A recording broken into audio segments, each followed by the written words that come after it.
right. Hey guys, what's going on? My name's Chris Hawkes, and this is your Best Life Defined. So we made it through Christmas. How's that? How's it feel? Did you get everything you wanted? Did you get that ideal gift, that one gift that's going to resolve all your wants in the future? That would be cool, wouldn't it? If you could, like, if Christmas was designed around picking something and you only had to have Christmas once every so often, and you get this new thing, and then it's like, well, I don't really want anything else for Christmas because I have everything I need, right? I have everything I have in my life is like rocking my life. Can you imagine what that'd be like?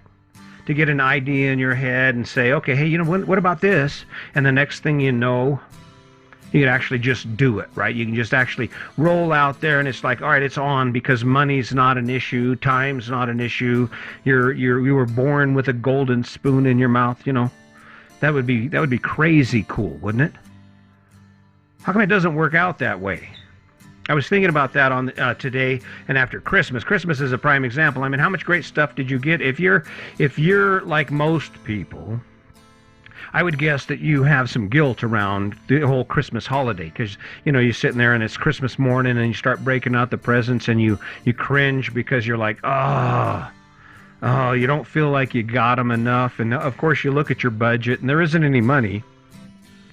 You're actually paying for Christmas on borrowed time. You're like, well, we'll pay it back next year when the economy gets good. Life isn't fair like that, right? It isn't fair, even for me. When I was young, growing up, working hard. I dropped out of school, working construction, and I kept thinking, when I started learning things about life and what some people have achieved in their lives, started focusing on that, I started looking at my dad and I was like, damn, that isn't fair. It isn't fair that because of his choices and because of what he knew or where he started in his life, I don't live that life of luxury. I'm not Donald Trump's son. I'm not born into an Arabian family with more money than God. Dubai is like crazy. If you've ever looked on the internet, go on the internet, check it out. Go videos of Dubai and their extravagant lifestyles. It's crazy, right? That's not fair that I wasn't born into that. And when I think about, well, how does it happen? Then I think basically the culmination of life is like raindrops. All over the world, a raindrop, a drop of life hits, and it's just born, and that's where you start. And you think, well, that isn't very fair, because why did I end up being born poor and working class, and yet there are some people who are born into families, Prince Harry, Princess Diana, how did she manage to fall in, Prince Charles, right? Crazy stuff, huh? I think that it has to be unfair. When you look at it, it has to be unfair. Imagine for a second that we all started in the exact same place. Where's the motivation for you to excel? You're looking at your neighbors on both sides of you. You guys are all in the same place. Where do you find that energy? So, well, hell, I can do better than this. Look what they did, right? That's where this comes from. Because as hard as it is to imagine, as hard as it is to swallow, the idea is that we have to continue to grow and evolve. And it's not fair that I'm sitting here and I'm not a millionaire with a 70-foot yacht and a crew of 36 people to cater to my every need. It's not fair, right? It's not fair that I have to wake up every day and work out as hard as I do, and that I'm not 6 foot tall and blonde and good looking and 29 and just starting out without a want in the world. That shit's not fair. I think I made my point unfair. What are you going to do about it? That's where this whole conversation comes around to. All right, so you realize that life isn't fair, and you're sitting where you're at in your pile of muck, or maybe you're lucky and you're already sitting on top of your mountain. That isn't a reason to stop. That's just where you're starting at. And what's funny is no matter where you are, no matter where you achieve what you achieve, or what goal you hit in your life, you gain, where you grow, that's your new starting point. And it doesn't matter. There will always be people who have less than you, who know less than you, who do less than you, who work much harder than you do. And if you look the other direction, there are always going to be people who have more than you, who are richer than you, who are better looking than you, who are younger than you, and have more amazing stuff than you. the foundation of this whole conversation is that that's our motivation, that's the drive. And the where you bring this into the idea of living your best life is where you say, okay, where can I get the most fuel from to take my life to there? It starts by defining where there is. Because life is not fair, and it's not fair that I work as hard as I do while Joe Rogan works as hard as he does, but he gets millions of dollars and I get a follower at a time, right? Not fair. Well, in order for me to be where Joe Rogan is, I have to do what he did, right? That's how it is. And it's the fuel for us to continue to grow. Now, here's the struggle that we face. When I talk about your best life and living your best life, the problem that we have is the blueprint that we follow is not designed for us to actually take our life in a new direction on a regular basis.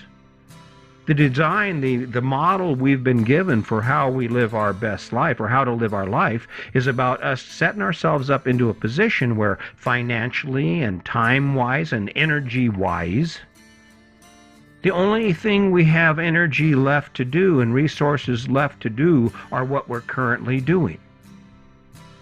I had a conversation with someone here just the other day about he's all kinds of plans about where he wants to be and what he wants to do. And we're sitting there talking, and he says, I don't know where to start. And my response was, it doesn't matter where you start, because once you start, what you learn will guide you to what you need to do. What things are fundamental to change in your life? Well, if it's a major change like employment, or maybe adding something major to your life or changing your life in a different direction. Maybe you want to start a business. Maybe you got some idea about that, right? You have to pick something that's going to take you in that direction. It might just be learning about the business. It might be learning about opportunities for you to generate additional revenue while you're trying to formulate a plan for where you're going. Because I guarantee a big move like relocating your family to another state or changing jobs, there's going to be a certain amount of financial burden incurred on that. And then, of course, the other thing is, what does that actually look like? What are you actually going to be spending your time doing? And it's not fair that you have to do that. Maybe it's not fair. Maybe that's just the way it is. But that is why we're not all the same. And that's why we people like me continue to try and achieve things I haven't done. Is this amazing, an amazing feat? No, not really. I think about this when I think about my podcast. I often think about the reactions of friends, of people on Facebook and that, and I can pretty much see it. It's like, oh man, yeah, all right. He's trying to be something. It's not fair. I should already be something. I should already be where Joe Rogan's at. But the reality is, it doesn't matter what anyone thinks about what this is. This is the step to where I'm going. And it's not fair, but it's what happens. So looking at you, pick one thing. What would you pick if you could do anything to improve your life? One of those injustices in your life where you should have more of something or be able to experience something that you're not currently experiencing. What injustice do you have in your life that you're like looking around and going, man, I should have that. This is what my life should look like. Take a minute and pick that thing, right? Pick it, talk about it, and it has to be something that's ingrained in you, because I guarantee you, if you pick some outlandish thing or something that's not based on what inspires you, number one, you're not going to get any energy from it. The reward isn't going to be there like you think it is. And you're not going to have the energy and get the full impact of winning at something like that, at going after something like that and winning. But pick that thing and go after it. Oh, wait. Hey, here's an idea. We got New Year's coming up. What resolutions are you going to make this year that you're not going to keep? This is kind of what we're talking about here. It's not fair that you're 20 pounds overweight. It's not fair that I'm 5'6" and I'm not 6'3". There's a lot of things in life that aren't fair. So January 1st, all right, what's the resolution? How are you going to fix this unfairness, this injustice in your life? I don't know. Maybe you're going to lose weight. Maybe you've got an idea in your head about some sort of thing that you'd like to start doing in your life based on who you are. Something you love to do or you dreamed of doing, or something that you feel like would inspire you or help you grow. And then do something about it on January 1st. Take some step. It might be just the step of calling a college and saying, hey, what's the fees? How do I set this up? What do I do here? It might be the step of realizing or acknowledging that before we can really do anything, I have to have more time. Okay, so I set aside time. I stop wasting my time looking at my phone on social media, and I use those hours to do something else. This is how you right the wrongs of life, that randomness that seems to just put us where we are, and we're just supposed to grow and become our best from wherever that is. But that's where it is, and maybe it's not fair, but that's how it's working. But when you pick something in your life that is inspiring, like, for instance, right now, I'm really focusing on my workouts. I had an injury, kind of kicked my ass. I had an injury and I was having some trouble just getting back. I go out there and I work out every day and I talk and I work on this book, on the book I'm working on. By the way, here's something.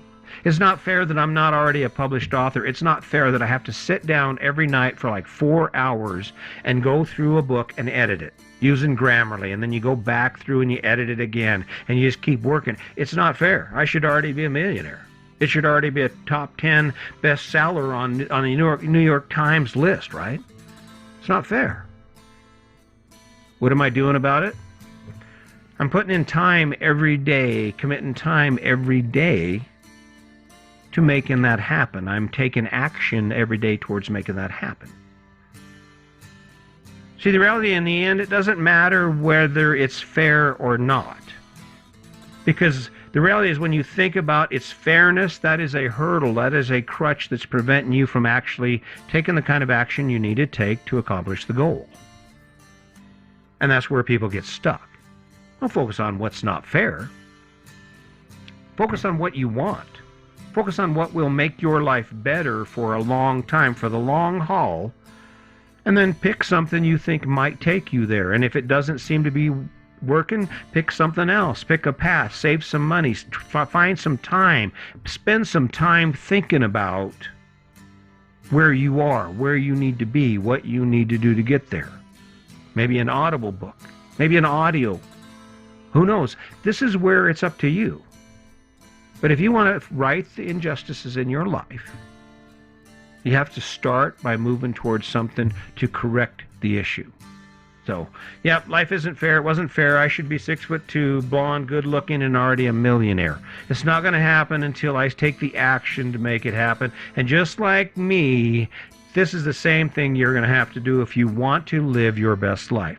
Cut and dried, guys. Hey, listen, coming at you with what I've got. I'm sharing because it's important to me. It helps me and it helps you. Hopefully you'll keep tuning in. Thank you for showing up every day. I'm not going to stop. I'm on the other side of this thing. This is part of a bigger thing that I'm creating for myself and for my family and hopefully for you. So keep that in mind. Do your best. Don't forget about the kindness. And as always, just remember, today's your day. Make it a good one.